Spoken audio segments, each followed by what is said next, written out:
अस्सलाम वालेकुम प्यारे दोस्तों, मैं आपका दोस्त स्टोन गुरुजी एक बार फिर से आपके सामने एक नए स्टोन की मालूमात के साथ।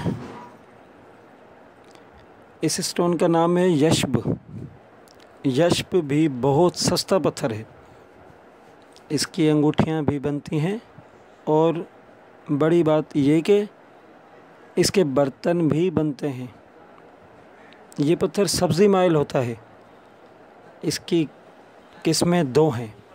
पूरी दुनिया में दो किस्म के हैं ये किस्में इसकी, सफ़ेद और स्याह। ये पत्थर दिल को ताकत बख्शता है, निज़ाम हज़म को अच्छा रखता है, यानी हाजमा को तेज़ करता है और खफकान को रफ़ा करता है।